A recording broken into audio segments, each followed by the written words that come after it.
Good morning, students. Today we will continue our chapter Equality and will discuss the topic 3 dimensions of equality. After considering what kind of social differences are unacceptable, we need to ask what are the different dimensions of equality that we may pursue or seek to achieve in society. In our last class, we have discussed what type of social differences are unacceptable, and today we will discuss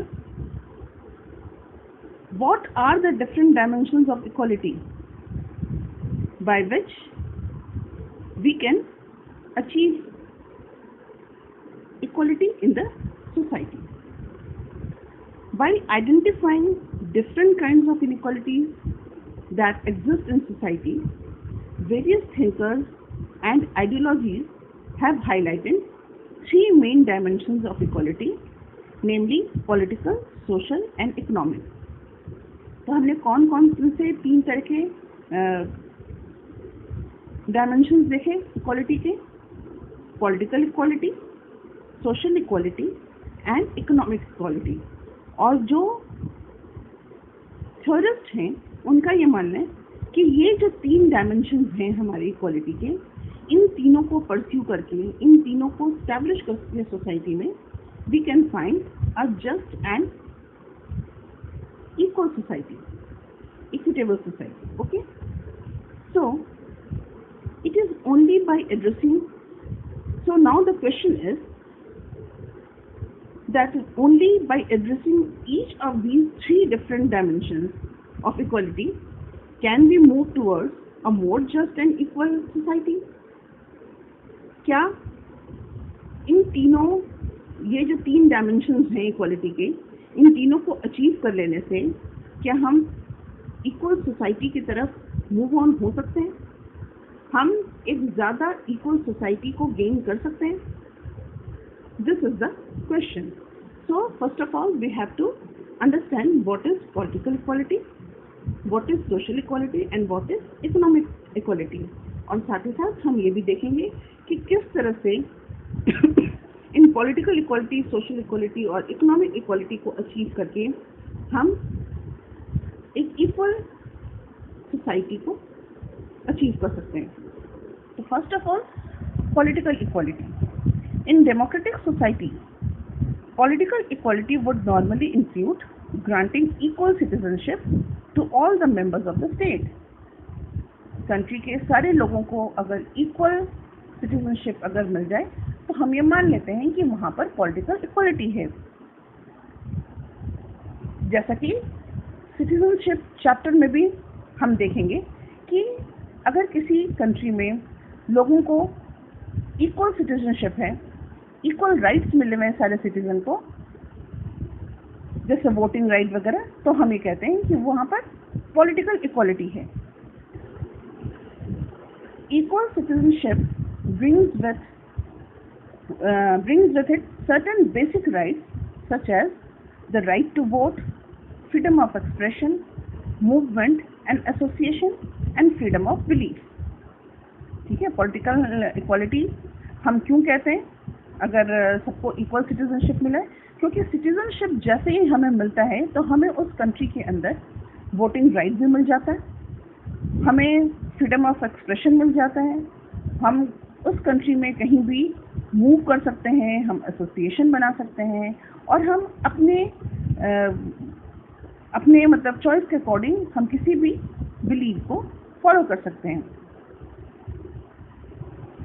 These are rights which are considered necessary to enable citizens to develop themselves and participate in the affair of state. ठीक है, इन सारे rights को, अगर ये सारे rights हमें मिल जाते हैं तो फिर हम अपने आप को एक सिटीजन के रूप में उस कंट्री में डेवलप भी कर सकते हैं और हम पॉलिटिकल अफेयर्स में ज़्यादा से ज़्यादा पार्टिसिपेट भी कर सकते हैं स्टेट में. But they are legal rights guaranteed by the constitution and laws.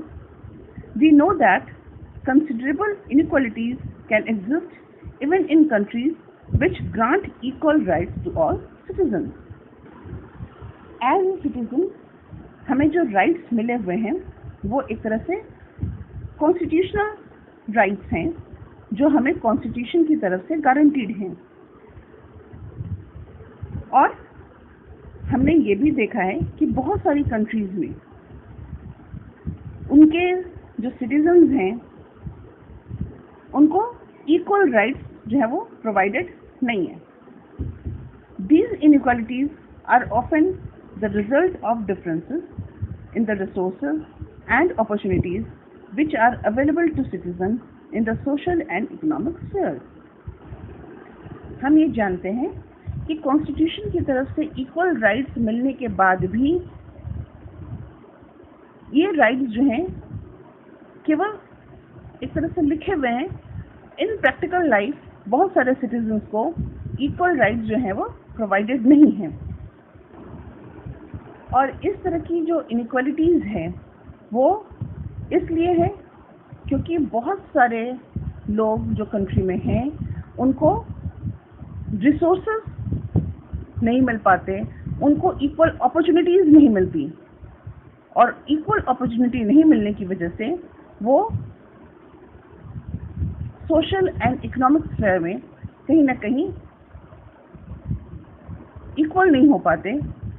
For this reason a demand is often made for equal opportunity और for a level playing field, but we should remember that although political and legal equality by itself may not be sufficient to build a just and egalitarian society, it is certainly an important component of it. और क्योंकि society में equal opportunities बहुत ज़रूरी हैं और इसीलिए हम देखते हैं कि टाइम टू टाइम सोसाइटी में इक्वल अपॉर्चुनिटी के लिए जो डिमांड्स होते रहे हैं। सिटीजन्स इस बात का डिमांड करते रहे हैं कि उनको इक्वल अपॉर्चुनिटी मिले। साथ ही साथ हम ये भी देखते हैं कि कॉन्स्टिट्यूशन की तरफ से मिले हुए जो ये राइट हैं, हमें लीगल राइट, ये अपने आप में सफिशिएंट नहीं है इक्वालिटी के लिए।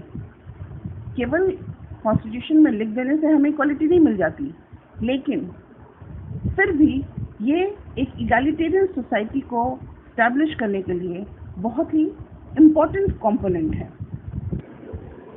सो what we have seen about political equality, हमने देखा कि पॉलिटिकल इक्वालिटी किसी भी सिटीजन को तब मिलती है जब उसे उस कंट्री की सिटीजनशिप मिल जाती है, और सिटीजनशिप के साथ साथ उसे वोटिंग राइट के साथ साथ freedom of expression, freedom of movement, association, इस तरह के कई सारे राइट्स भी मिल जाते हैं। लेकिन साथ ही साथ हमने ये भी देखा कि सिर्फ कॉन्स्टिट्यूशन के थ्रू मिले हुए इन लीगल राइट्स से ही इक्वल सोसाइटी जो है वो नहीं बनती, इगैलिटेरियन सोसाइटी एस्टैब्लिश नहीं होती। इसके लिए ज़रूरी है कि इसमें रहने वाले हर लोगों को इक्वल अपॉर्चुनिटी भी मिले, और क्योंकि इक्वल अपॉर्चुनिटी नहीं मिलती इसलिए एक लीगल राइट होने के बाद भी सोसाइटी जो है वो इगैलिटेरियन सोसाइटी नहीं होती, और इसलिए बार बार इस बात का डिमांड सिटीजन्स की तरफ से होता रहा है कि सबको इक्वल अपॉर्चुनिटी मिलनी चाहिए। तो हम इस तरह से देखते हैं कि इक्वल अपॉर्चुनिटी जो है वो बहुत ज़रूरी है, इक्वल अपॉर्चुनिटी प्रोवाइड करना। लेकिन कॉन्स्टिट्यूशन में लिखे हुए जो राइट्स हैं वो भी एक तरह से बहुत ही इम्पॉर्टेंट फैक्टर हैं, क्योंकि ये इन राइट्स के लिखे होने की वजह से ही हम डिमांड कर सकते हैं इक्वल अपॉर्चुनिटी की।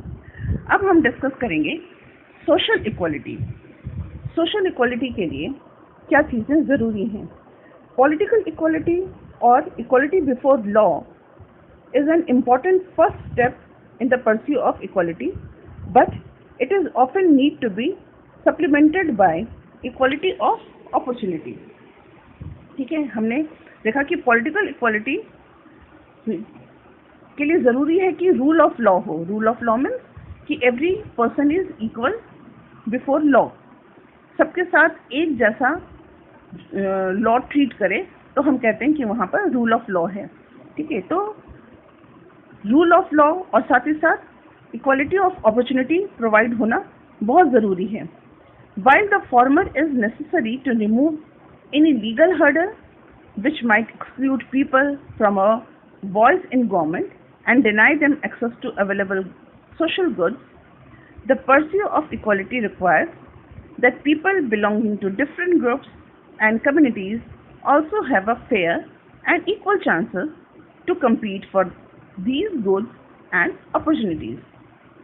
For this, it is necessary to minimize the effect of social and economic inequalities and guarantee certain minimum conditions of life to all the members of the society. इस तरह हम देखते हैं कि जब हमें रूल ऑफ लॉ मिलता है तो हम अपनी बात गवर्नमेंट तक पहुंचा सकते हैं. रूल ऑफ लॉ के थ्रू हमें वो सारी जो कठिनाइयाँ, जो वो हर्डल्स जो हमें अपनी आवाज़ गवर्नमेंट तक पहुंचाने से रोकती हैं, हम उससे आगे जाकर अपनी बात गवर्नमेंट तक पहुंचा पाते हैं. मतलब रूल ऑफ लॉ जो है वो उन लीगल हर्डल्स को रोकता है और सिटीजन्स का स्टेट के साथ जो है वो डायरेक्ट कनेक्शन बनाने में हेल्प करता है, जिससे ये बात इंश्योर होती है कि किसी भी ग्रुप या किसी भी कम्युनिटी का कोई भी व्यक्ति उसको वो इक्वल अपॉर्चुनिटी का डिमांड कर सकता है और उसको सबको इक्वल अपॉर्चुनिटी मिलनी चाहिए, जिससे कि वो उसको इक्वल चांस मिल सके सबके साथ फेयरली compete करने का.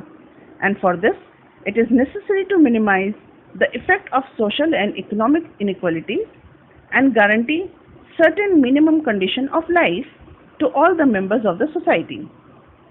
इसलिए ज़रूरी है कि सबको सोसाइटी में जितने भी लोग रहते हैं उनको मिनिमम कंडीशन ऑफ लाइफ जो है वो उसकी गारंटी होनी चाहिए.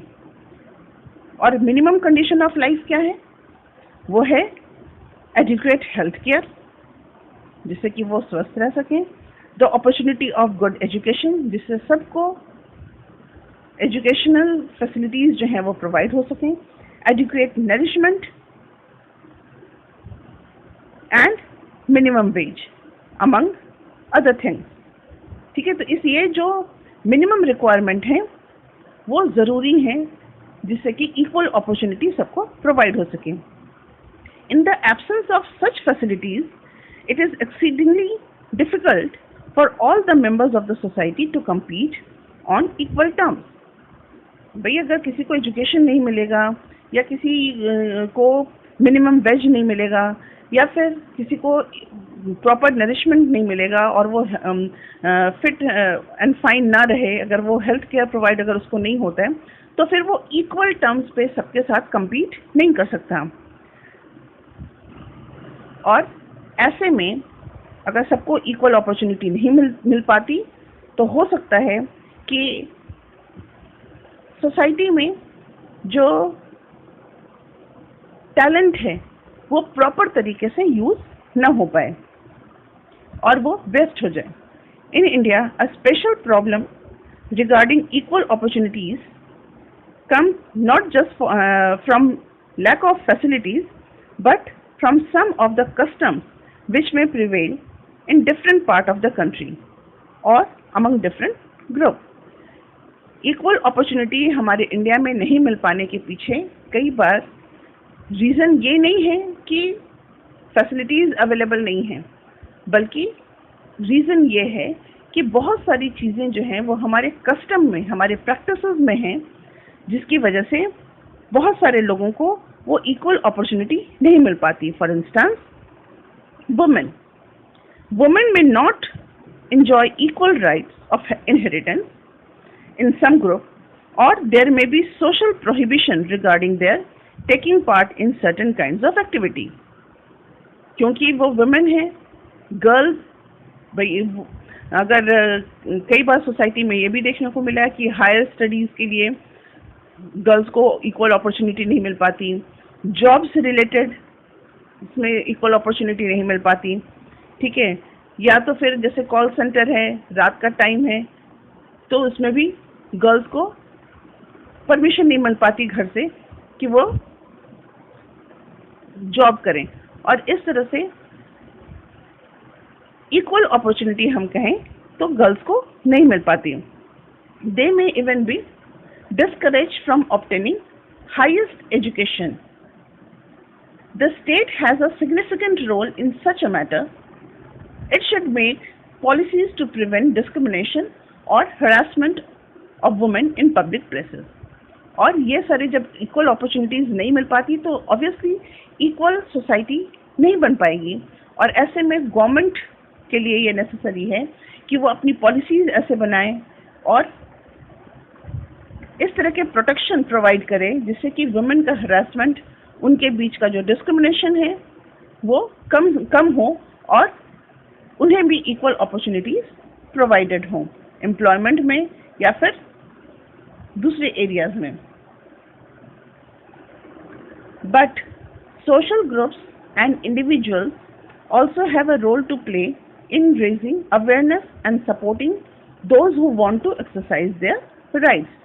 तो इसमें इक्विटेबल सोसाइटी इस्टेब्लिश करने के लिए ज़रूरी है कि लोगों में अवेयरनेस भी हो। अगर उनके राइट्स हैं, अगर उनको लीगल राइट्स प्रोवाइडेड हैं कॉन्स्टिट्यूशन की तरफ से, तो उनके बीच अवेयरनेस हो कि वो अपने राइट्स के को कैसे अचीव कर सकते हैं। Now we will discuss economic equality. At the simplest level, we would say that economic inequality exists in a society if there are significant differences in wealth, property or income between individuals or classes.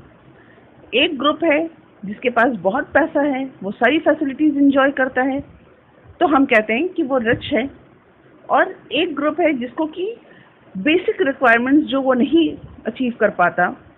तो इस तरह से society में जो differences हैं poor and rich के बीच में, ये एक सिग्निफिकेंट डिफरेंस है इकोनॉमिक इनइक्वालिटी का।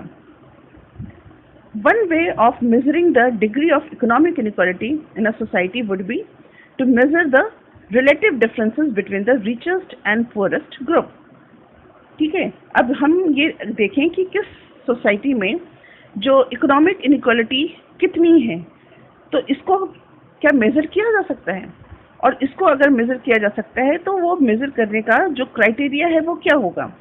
तो हम ये देखते हैं कि क्या डिफरेंसेस हैं रिच एंड पुअर के बीच में। रिच और पुअर के बीच में जो डिफरेंसेस हैं वो एक क्राइटेरिया हो सकता है इकोनॉमिक इनइक्वालिटी को जज करने का। और another way could be to estimate the number of people who live below the poverty line. और दूसरा तरीका क्या बताया, दूसरा तरीका ये हो सकता है कि कितने लोग उस सोसाइटी में पॉवर्टी लाइन के नीचे रहते हैं। जितने ज़्यादा लोग पॉवर्टी लाइन के नीचे हैं वो सोसाइटी जो है उतनी ज़्यादा पुअर है, और जितने कम लोग हैं तो वो सोसाइटी जो है वो ज़्यादा ठीक है। Of course absolute equality of wealth or income has probably never existed in the society. Most democracies today try to make equal opportunities available to people in the belief that this would at least give those who have talent and determination the chance to improve their condition.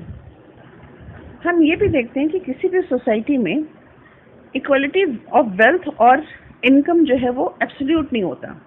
थोड़े बहुत जो differences हैं वो तो होते ही हैं। कोई भी सोसाइटी जो है वो वेल्थ और इनकम के हिसाब से बिल्कुल इक्वल नहीं होती, और इसलिए जो डेमोक्रेसीज हैं वो कोशिश ये करती हैं कि मैक्सिमम लोगों को इक्वल अपॉर्चुनिटी अवेलेबल कराएं, जिससे कि कम से कम उनका जो टैलेंट है और उनका जो डिटर्मिनेशन है उसको एक चांस मिले और वो अपने आप को थोड़ा सा अपने कंडीशन को थोड़ा सा इम्प्रूव कर सकें।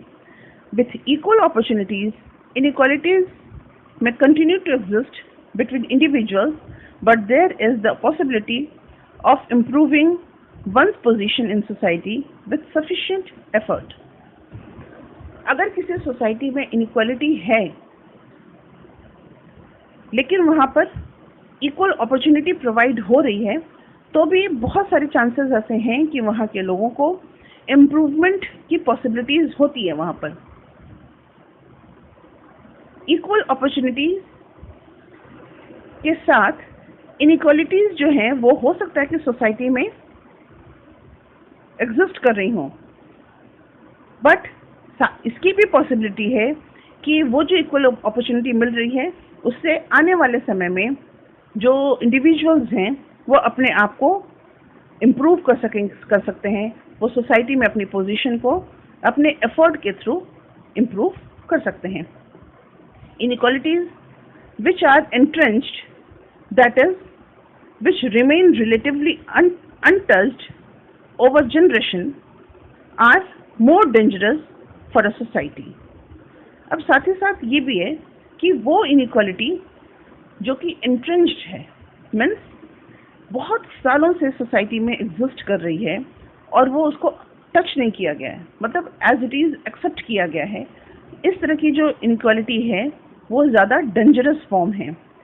In a society, certain classes of people have enjoyed considerable wealth and the power which goes with it over generation. The society would become divided between those classes and those who have remained poor over generation. तो हम क्या देखते हैं society में कि कुछ लोग जो हैं वो तो बहुत सालों से वेल्थ को एंजॉय करते आए हैं, पावर को एंजॉय करते आए हैं और वो सोसाइटी में उसी तरह से वेल्दी एंड पावरफुल पर्सन के रूप में सर्वाइव कर रहे हैं। लेकिन वहीं दूसरी तरफ कुछ ग्रुप हैं जो जनरेशन से जो पुअर है और जिसके पास कोई पावर नहीं है और वो उसी तरह से पावरलेस और वेल्थलेस सर्वाइव करता चला आ रहा है। Over time such class differences can give rise to resentment and violence because of power of the wealthy classes. It might prove difficult to reform such a society to make more open and egalitarian. और जब power और wealth का जो ये difference काफ़ी लंबे समय तक जब परसिस्ट कर जाता है तो ये कहीं ना कहीं सोसाइटी में एक रिसेंटमेंट और वायलेंस का भी कारण होता है। और क्योंकि पावर कुछ लोगों के हाथ में है तो सोसाइटी में इस तरह का रिफॉर्म लाना भी बहुत मुश्किल हो जाता है, क्योंकि जो पावरफुल लोग हैं वो अपने पावर्स को कर्टेल करने को बिल्कुल भी तैयार नहीं होंगे। Marxism and liberalism are two important political ideologies of our time. Marx was an important 19th century thinker who argued that the root cause of entrenched inequality was private ownership. अब जो हमने ये देखा कि जो entrenched inequality होती है जो काफ़ी समय से, काफ़ी लंबे अरसे से सोसाइटी में एग्जिस्ट करती है, तो वो ज़्यादा डेंजरस फॉर्म है और मार्क्स के अकॉर्डिंग इसका रूट कॉज जो है वो प्राइवेट ओनरशिप है। अब हम ये जानते हैं कि मार्क्स जो कम्युनिस्ट पार्टी के हैं, तो कम्युनिस्ट पार्टी की जो आइडियोलॉजी है वो ये बताती है कि प्राइवेट ओनरशिप नहीं होना चाहिए, जो भी रिसोर्सेज हैं उन पर कंट्रोल गवर्नमेंट का होना चाहिए, राइट। और गवर्नमेंट फिर उसको इक्वली डिस्ट्रीब्यूट करे सारे मेंबर्स ऑफ सोसाइटी में। इसलिए मार्क्स ने बोला कि जो एंट्रेंस्ड इनइक्वालिटी है उसका रूट कॉज प्राइवेट ओनरशिप है। He pointed out that such private ownership did not only make the class of owners wealthy, it also gave them political power. ये केवल उनको wealthy ही नहीं बनाते, उनको politically powerful भी बनाते हैं, and such power enables them to influence state policies and laws, and this could prove a threat to democratic government. और जब पावर वेल्थ के साथ साथ पावर कुछ लोगों के हाथ में आ जाएगा तो फिर ये डेमोक्रेसी के लिए थ्रेट भी हो जाता है। डेमोक्रेसी के लिए थ्रेट क्यों? क्योंकि पावर अगर एक्यूमुलेट है इन वन हैंड और इन वन ग्रुप, तो वहाँ पर डेमोक्रेसी स्टैब्लिश करना मुश्किल होता है. Marxist and socialist feel that economic inequality provides support to other form of social inequality such as differences of rank or privileges. Therefore, to tackle inequality in society, we need to go beyond providing equal opportunities and try and ensure public control over essential resources and forms of property. इसलिए इस तरह की inequality को tackle करने के लिए equal opportunity तो provide किया ही जाना चाहिए, साथ ही साथ ये भी इंश्योर किया जाना चाहिए कि पब्लिक जो एसेंशियल रिसोर्सेज हैं उन पर कंट्रोल पब्लिक का हो. Such views may be debatable but they have raised important issue which need to be addressed. तो ये जो मार्क्स ने जो इस तरह की बातों को कहा कि private ownership is responsible for inequality और इसलिए कंट्रोल जो है मैक्सिमम रिसोर्सेज पे वो पब्लिक का होना चाहिए, तो ये एक अपने आप में एक डिबेटेबल इशू है. और इसने उन सारी चीज़ों को एड्रेस किया, वो सारी चीज़ें सामने आई जो कि बहुत इम्पोर्टेंट इशू हैं एक इगैलिटेरियन सोसाइटी को स्टैब्लिश करने के लिए. एक अपोजिंग व्यू भी हमें मिलता है लिबरल थ्योरिस्ट का, जो कि जिनका कि ये कहना है कि प्रिंसिपल ऑफ कंपटीशन एक सबसे एफिशिएंट और सबसे फेयर तरीका है सोसाइटी में रिसोर्सेज को डिस्ट्रीब्यूट करने का, रिवॉर्ड्स को डिस्ट्रीब्यूट करने का. इसने अपनी थ्योरी दी कि रिसोर्सेज पे कंट्रोल होना चाहिए पब्लिक का, जिससे कि इक्वालिटी आ सके.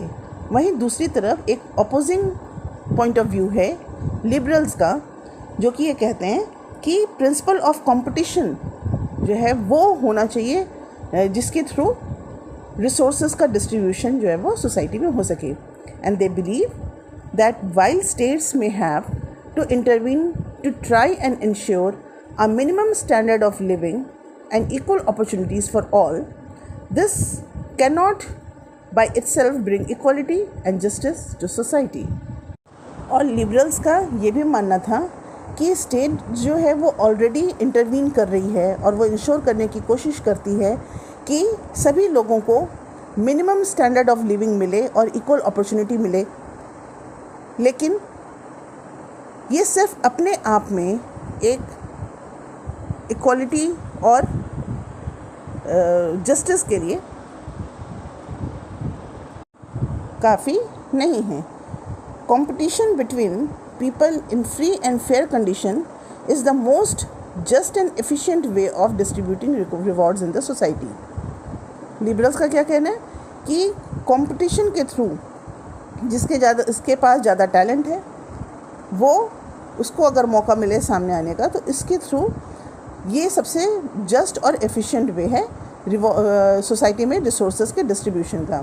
और उनके according as long as competition is open and free, inequalities are unlikely to become entrenched and people will get due reward for their talent and efforts. और उनके अनुसार एंट्रेंच इनइक्वालिटी को रिमूव करने का सबसे सही और सबसे जस्ट एंड फेयर जो तरीका है वो प्रिंसिपल ऑफ कंपटीशन है, जिसके थ्रू टैलेंटेड लोग अपने एफर्ट के बल पर वो रिवॉर्ड पा सकते हैं और उससे हमारी सोसाइटी ज़्यादा इगैलिटेरियन हो जाएगी. Liberals the principle of competition is the most just and efficient way of selecting candidates for job and admission to educational institutions. For instance, in our country, many students hope for admission to professional courses and entry is highly competitive. From time to time, the government and the courts have stepped in to regulate educational institutions and the entrance test to to ensure that everybody gets a fair and equal chance to compete. Some may still not get admission, but it is considered to be a fair way of distributing limited seats. मानना है कि principle of competition के through ये students को या candidate को select करना is the most just and efficient way. और हमारी कंट्री में भी बहुत सारे एजुकेशनल इंस्टीट्यूशंस में इस तरह के कॉम्पिटिटिव एग्ज़ाम्स होते हैं जिनमें कि सिलेक्शन होता है, और उन कॉम्पिटिटिव एग्ज़ाम्स का टाइम टू टाइम गवर्नमेंट जो है उसको रेगुलेट करती है, जिससे कि मैक्सिमम लोग उसमें पार्टिसिपेट कर सकें. और इस तरह से बहुत से लोगों का उसमें एडमिशन नहीं भी हो पाता, लेकिन ये एग्ज़ाम के थ्रू जो सिलेक्शन होता है ये अपने आप में बेस्ट वे है सिलेक्शन का candidates for educational admission of candidates for the educational institutions, and it is considered to be a fair way of distributing limited seats. Limited seats हैं तो उनको इसी तरीके से डिस्ट्रीब्यूट किया जाना चाहिए. But unlike socialist, liberals do not believe that political, economic and social inequalities are necessarily linked. Socialist तो ये मानते हैं कि political, economic and social inequalities are linked, आपस में वे कनेक्टेड हैं, जुड़े हुए हैं. लेकिन लिबरल्स इस बात को नहीं मानते. वो नहीं मानते कि पॉलिटिकल, इकोनॉमिक और सोशल इनइक्वालिटीज़ जो हैं वो बिल्कुल नेसेसरली लिंक्ड हैं, ऐसा वो नहीं मानते. दे maintain that inequalities in each of these spheres should be tackled appropriately. Thus, democracy could help to provide political equality, but it might be necessary to also devise different strategies to deal with social differences and economic inequality. उनका मानना है कि inequalities जो हैं उनको appropriate तरीके से tackle किया जाना चाहिए, और इस प्रकार डेमोक्रेसी पॉलिटिकल इक्वालिटी देने के लिए तो काफ़ी है. वो डेमोक्रेसी से पॉलिटिकल इक्वालिटी तो आ जाएगी, but economic and social equality के लिए ज़रूरी है कि डिफरेंट तरीके से स्ट्रेटजीज़ बनाई जाए और उन स्ट्रेटजीज़ को डिफरेंट तरीके से डील किया जाए, जिससे कि सोशल और इकोनॉमिक इनइक्वालिटीज़ अचीव किया जा सके और डिफरेंसेस को ख़त्म किया जा सके. And thus we see that the problem of liberal is not inequality as such, but unjust and entrenched inequality which prevent individuals from developing their capabilities. ये लिबरल्स की प्रॉब्लम जो है वो इनइक्वालिटीज़ नहीं है जैसी, लेकिन उनकी जो मेन प्रॉब्लम है वो ये है कि इस इनइक्वालिटी की वजह से, जो ये एंट्रेंच्ड इनइक्वालिटी की वजह से बहुत सारे लोग जो हैं वो अपनी कैपेबिलिटीज़ को डेवलप नहीं कर पा रहे हैं, क्योंकि ये एंट्रेंच्ड इनइक्वालिटी उनको इस तरह से डेवलप करने से रोकती है.